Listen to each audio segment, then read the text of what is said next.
Welcome to Roanoke County Business Partners. Today our show is all about technology and awards. Welcome back. We're now going to do a Roanoke County Business Partners Spotlight, and this spotlight is on Plastics One.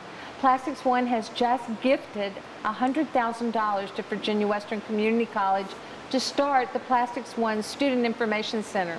And joining us are three individuals that President David Wallenborn would say is his A-team. He calls them his all-stars for Virginia Western.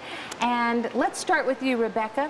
Tell us what you do with Plastics One and what your relationship to Virginia Western is. I am a vice president and a CFO.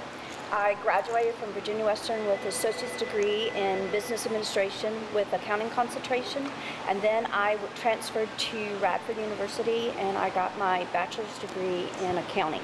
Wonderful. And what made getting your bachelor's degree at Radford so easy at Virginia Western? At that time there was a partnership agreement with Virginia Western and Radford, and I was able to take my classes there at the Virginia Western campus. That's wonderful. Was really great. That is wonderful. Okay, Drew, tell us about you and what you do here and your relationship with Virginia Western. My name is Drew Bratton. I'm a sales engineer for Plastics One.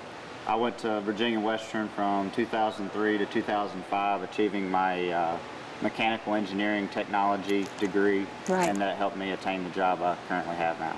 That is definitely a poster child. Go to Virginia Western, get your degree, and get a job. That's wonderful.